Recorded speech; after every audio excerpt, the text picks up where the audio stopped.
ഞാനിപ്പോ തിരക്കിലാണ്. പോ തിരക്കിനിടയിൽ കത്ത് പോസ്റ്റ് ചെയ്യാൻ മറക്കണ്ട. കത്തോ? ആർക്കാടി കത്ത്? എടി ആർക്കാന്ന്? എന്തിനാ ചൂടാവുന്നേ? രഹസ്യമായ കത്താണെങ്കിൽ ആരെങ്കിലും സ്വന്തം ഭർത്താവിന്റെ കയ്യിൽ കൊടുക്കോ? അപ്പൊ നീ രഹസ്യമായി കത്ത് എഴുതാറുണ്ടല്ലേ? എഴുതിയിരുന്നു കല്യാണത്തിന് മുൻപ്. അത് ശരി. രണ്ടു പിള്ളേരുടെ തള്ളയായ ശേഷമാണോ നീ സത്യം എന്നോട് തുറന്നു പറയുന്നത്? നിന്നെ ഡൈവേഴ്സ് ചെയ്യും. അയ്യോ, പ്രേമലേഖനൊന്നുമില്ല. പിന്നെ എങ്ങനെ സൗന്ദര്യം വർദ്ധിപ്പിക്കാന്നുള്ള വംതിയിലേക്കാ രഹസ്യം എഴുതിയിരുന്നത്. അതാണോ? ഇനി എന്നെ ഡ്രൈവാഷ് ചെയ്യോ? അയ്യോ ഇല്ല, ഇന്ദു മതി, ഇംഗ്ലീഷും മതി. താങ്ക്സ്.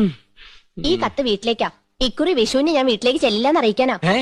വിഷുവിന് നീ വീട്ടിൽ പോകുന്നില്ലേ? ചെയ്ത് മോശമല്ലേ ഇന്ദു? ചേച്ചിമാരും പോണില്ല. അമ്മാവനെ ഒറ്റയ്ക്കാക്കിട്ട് പോകണ്ടാന്ന്. കഴിഞ്ഞ ഓണത്തിന് നീ പോയില്ല. ഈ വിഷുവിനെങ്കിലും ഒന്ന് പോയി കിട്ടുന്ന വിചാരിച്ചേ. ആഹാ, അപ്പൊ ഞാൻ പോയി കിട്ടണല്ലേ? മനസ്സിലിരിപ്പൊക്കെ ഞാൻ അറിയുന്നുണ്ട്. ഒരു റെപ്രസെന്റേറ്റീവ് അല്ല ഇന്ദു, റെപ്രസെന്റേറ്റീവ്. രണ്ടും ഒന്ന് തന്നെയാ.